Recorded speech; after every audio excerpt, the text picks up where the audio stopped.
Hello, నేను miss రావు. కాశ్మీర్లోని పహల్గామ్ వద్ద ఉగ్రవాద దాడి జరిగింది. దాంట్లో 28 మంది చనిపోయారు.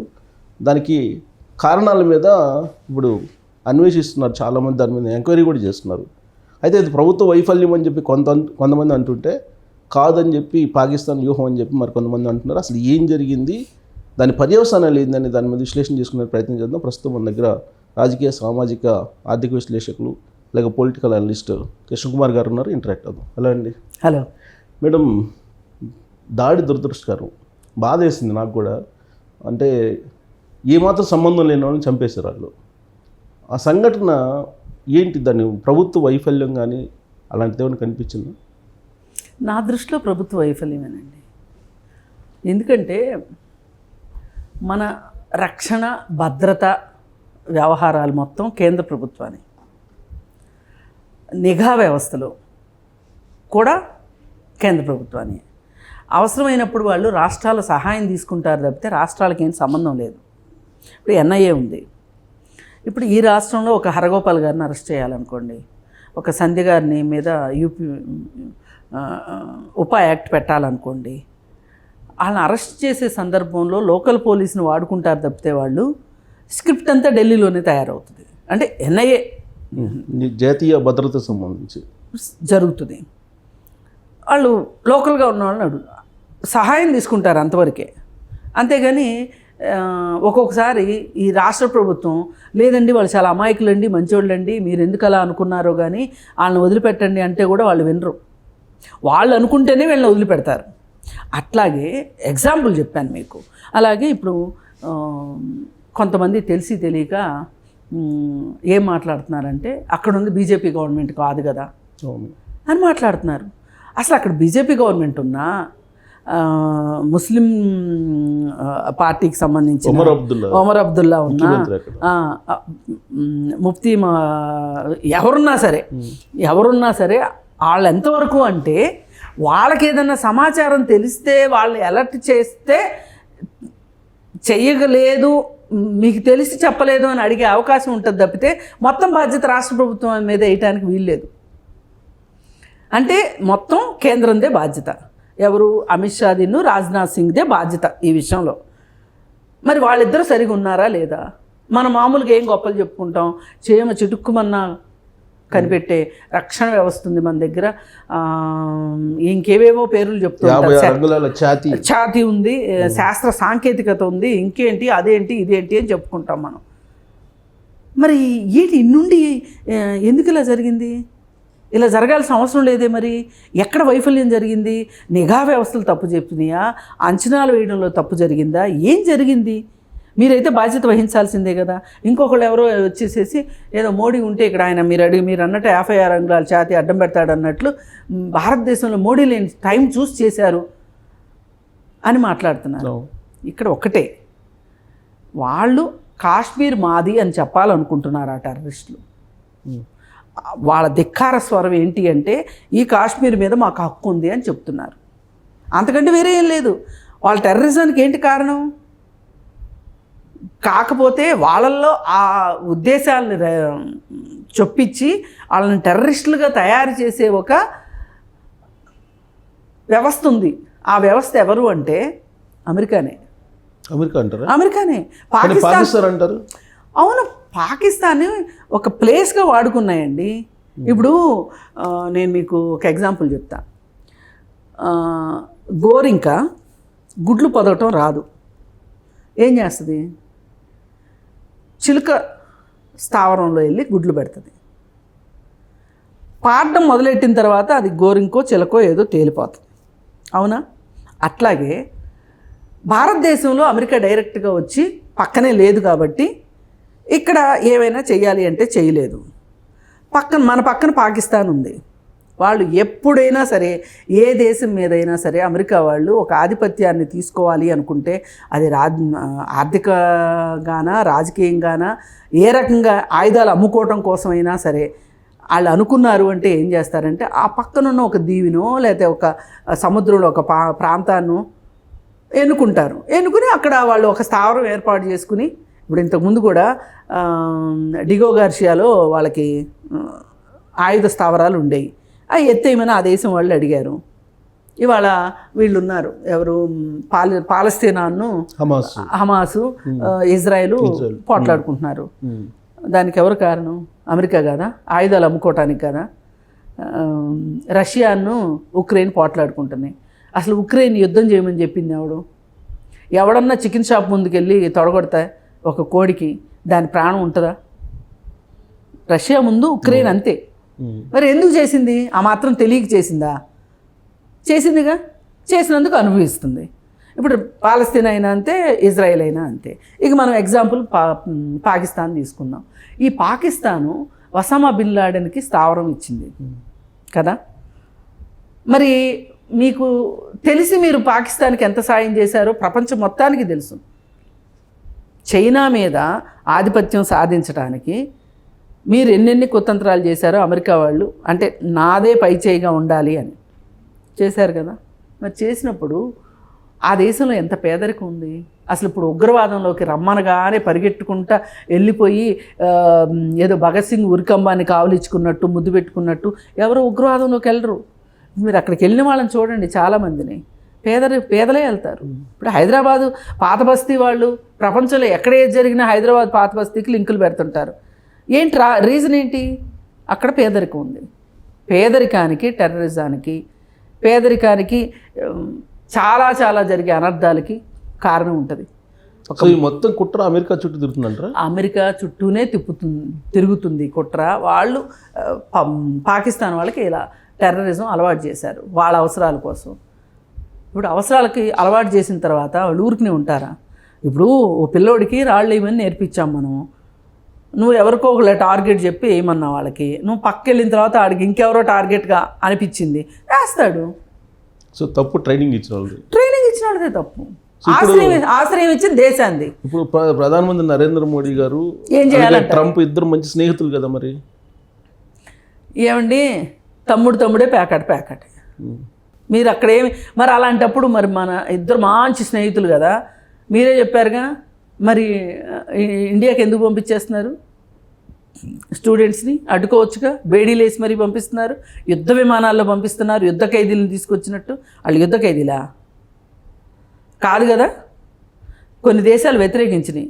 యుద్ధ విమానాల్లో తీసుకొస్తే మా దేశంలో దిగనేమో పేల్చి పారేస్తాం ఆకాశంలోనే అని అన్నారా లేదా? మరి ఆ మాట మన 56 అంగుళాల ఛాతీ మాట్లాడలేదు. ఈ విషయం మొత్తం భారత ప్రభుత్వానికి, నరేంద్ర మోడీ గారికి తెలియదు అంటారా? ఇది పాకిస్తాను వెనక అమెరికా ఉందని ఎందుకు తెలీదు? తెలుసు. తెలిసినా మాట్లాడలేని అసక్తత మనం చాలా కబుర్లు చూడడానికే. మేకపోతు గాంభీర్యం ఏమంది. మరి ఖండించారు ఇవాళ. ఖండిస్తారులేండి, నోటితో మాట్లాడుతూ నొసలతో ఎక్కిరిచ్చే మనుషులు ఉండగలిగింది ఈ మాత్రం చేయరా? నేను అడిగేది ఒకటేనండి, మీరు నిఘా వ్యవస్థలు సరిగా ఉండుంటే ఇలా ఎందుకు జరుగుతాయి? మీరేం చెప్పారు ఒకప్పుడు, కశ్మీర్ ఫైల్స్ సినిమా తీసే అబద్ధాలు చూపించారు. ఆర్టికల్ 370 రద్దు చేశారు. ఇన్ని చేశారు కదా, మరి ఏం సాధించారు? ఉగ్రవాదం లేకుండా చేశానని చెప్తున్నారు కదా. మరి ఇప్పుడు ఇది జరిగిందేంటి? దానికి ప్రతీకారం తీర్చుకుంటామని అత్యవసర సమావేశం ఏర్పాటు చేశారు, సర్జికల్ స్ట్రైక్ లాగా. ప్రతీకారం తీర్చుకుంటామంటే మళ్ళీ వీళ్ళు యుద్ధం చేస్తారు. యుద్ధం చేసినప్పుడు ఎవరు చనిపోవాలి?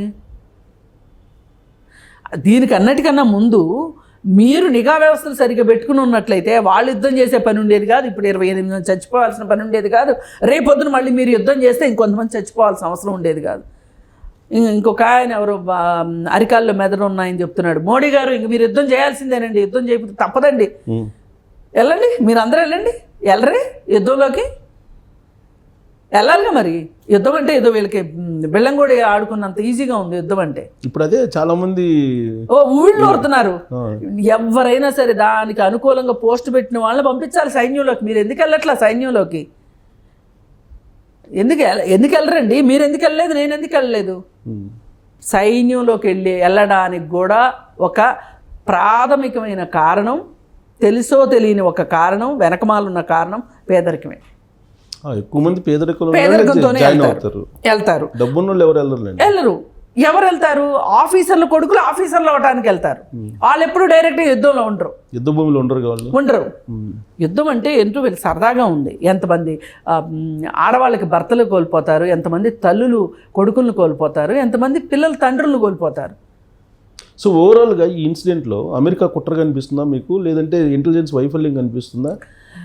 ఇప్పుడు ఆ కుట్రలు ఎన్నన్నా ఉండేవండి, నేను వాటి గురించి మాట్లాడట్లా. అదొక సబ్జెక్టు. అసలు మనము మన వైఫల్యం లేకపోతే ఎందుకు జరుగుతుంది ఇది? మనం కనిపెట్టగలగాలి కదా. నేను ప్రాథమికంగా నేను అక్కడికే వెళ్తున్నా. మీరు డిమానిటైజేషన్ తీసుకొచ్చిన కారణం వేరు, మీరు చెప్పిన కారణం వేరు. టెర్రరిజాన్ని అంతమొందించడానికే మేము తీసుకొచ్చామని చెప్పారు. అయిందా? కాల. ఆ రోజు మీరు చెప్పింది ఏంటి? ఒకవేళ నేను తీసుకున్న చర్య కనుక తప్పని తేలితే కనుక నన్ను ఉరిదీయండి అని చెప్పారు. నిన్ను ఉరిదీయడం ఏమో తెలియదు కానీ బాబు, చాలామంది చచ్చిపోయారు.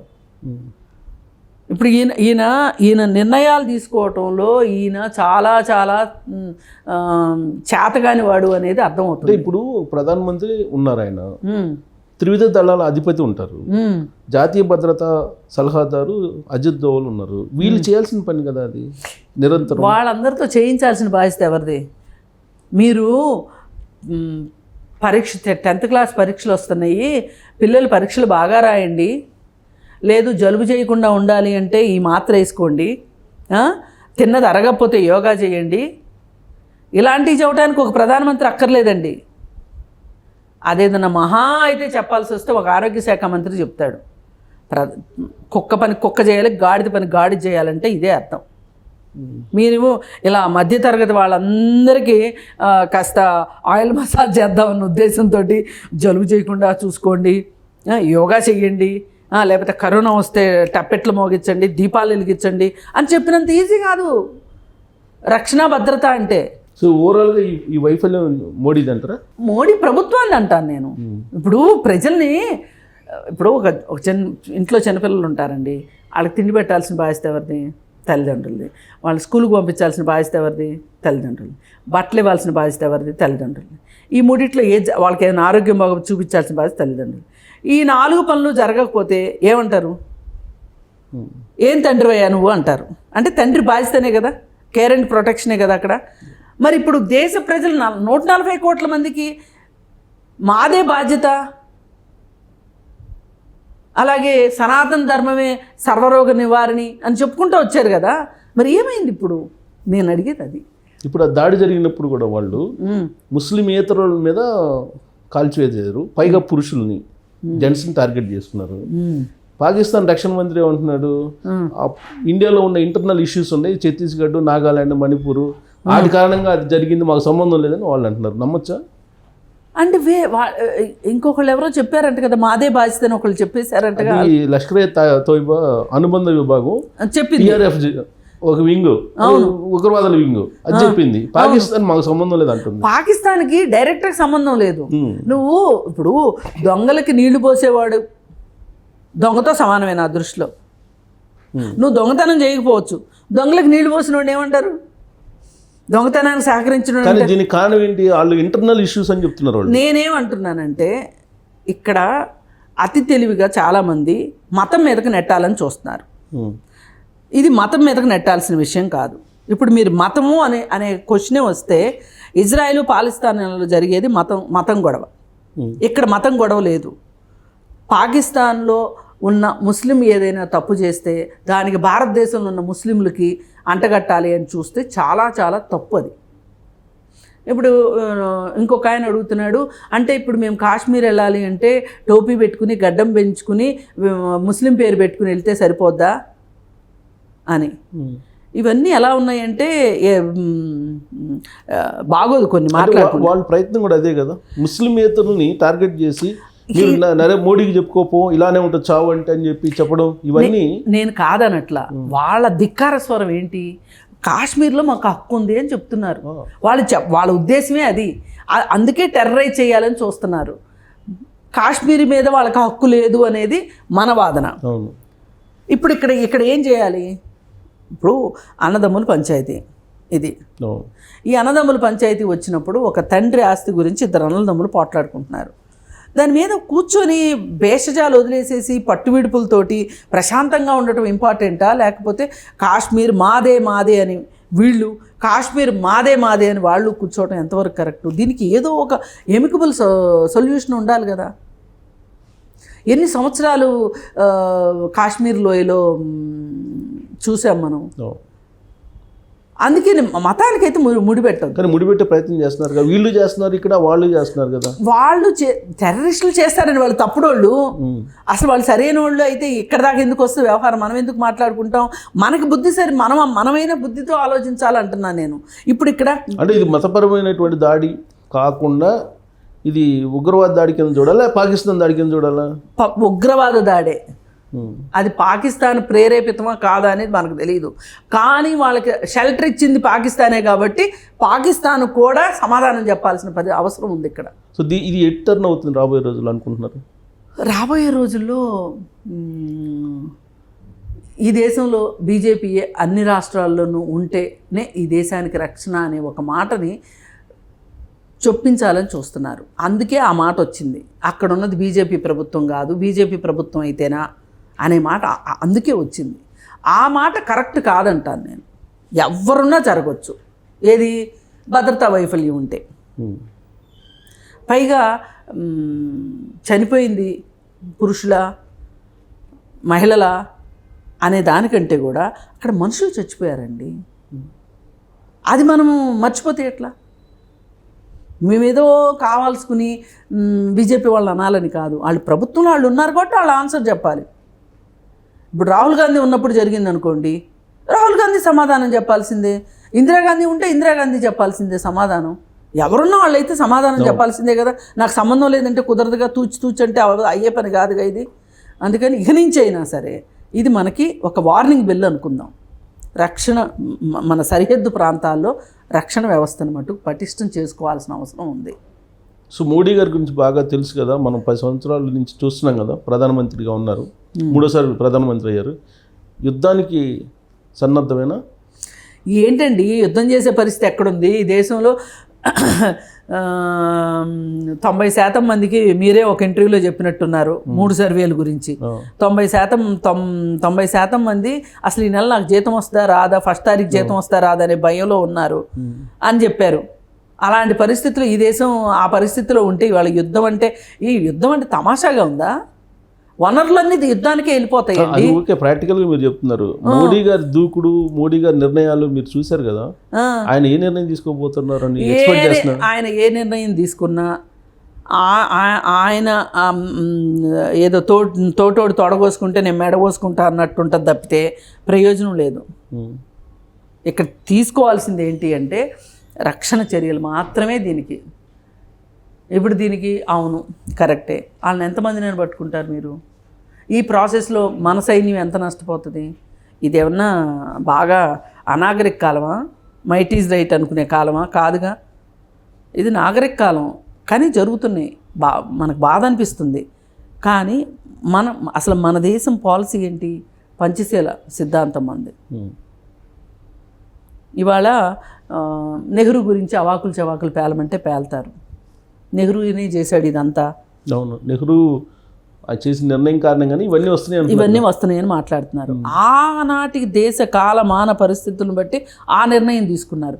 ఇవాళ బొడ్డోడని ప్రతివాడు వాట్సాప్ యూనివర్సిటీలో కూర్చొని ఏదో ఒకటి వాళ్ళకి తెలిసింది మాట్లాడితే అసలు నెహ్రూ గురించి మాట్లాడే నైతిక హక్కు అయినా ఉందా వీళ్ళకి? ఏం తెలుసు అసలు? పట్టుమని అడిగితే ఈ దేశంలో ఎన్ని రాష్ట్రాలు ఉన్నాయో తెలియదు, ఎంతమంది జనాభా ఉన్నారో తెలియదు. అలాంటి పనికిమాలిన వాళ్ళు కూడా మాట్లాడి యుద్ధం చేద్దాం పదండి, యుద్ధానికి సన్నద్ధంగా అండి, మోడీ గారు యుద్ధం అంటే ఒకప్పుడు కార్గిల్ యుద్ధం జరిగితే ఆ కార్గిల్ యుద్ధం తాలూకు కార్గిల్ సెజ్ ఎన్ని రోజులు భరించామండి? ఇవాళ ఏ వ్యక్తి అయినా సరే ఇవాళ పెరిగిపోయిన ఖర్చులకి, ఇవాళ పెరిగిన పెట్రోల్ రేట్లకి, ఇవాళ ఉన్న ద్రవ్యోల్బణ పరిస్థితులకి అసలు మనం ఇంకేదైనా ఒక కొత్త ట్యాక్స్ వేస్తే భరించగలిగేటట్లున్నామా? ఇప్పుడు యుద్ధాలు చేస్తారంటే ఎక్కడి నుంచి తీసుకొస్తారు? ముద్రేసి చేస్తారా ఏంటి? సో అలాంటి వాతావరణం ఉండదు. వద్దు, అసలు మనకొద్దు, అలాంటి వాతావరణం కోరుకోవద్దు. నేనేమి చేతగాక శాంతి సిద్ధాంతం చెప్పట్లేదు. ఒకటే, ఇవాళ ఏ దేశానికి యుద్ధం చేసే పరిస్థితి లేదు, మన దేశమే కాదు, ఏ దేశానికి లేదు. సో శాంతి చర్చలో పరిష్కారం. థ్యాంక్ యూ అండి, thank you very much. So ఉగ్రవాద దాడి జరిగింది, బాధాకరమే, కానీ ఉద్విగ్నమైనటువంటి పరిస్థితుల్లో యుద్ధానికైతే వెళ్ళదు, పరిష్కారం కాదు. శాంతి చర్చలే అన్నిటికీ ప్రధానం అని చెప్తున్నారు. సో అదే ఫిక్స్ కాండి, లేదంటే యుద్ధం వస్తే అనేక రకాల పర్యవసానాలు మనం అందరం చూడాల్సి వస్తుంది. Thank you.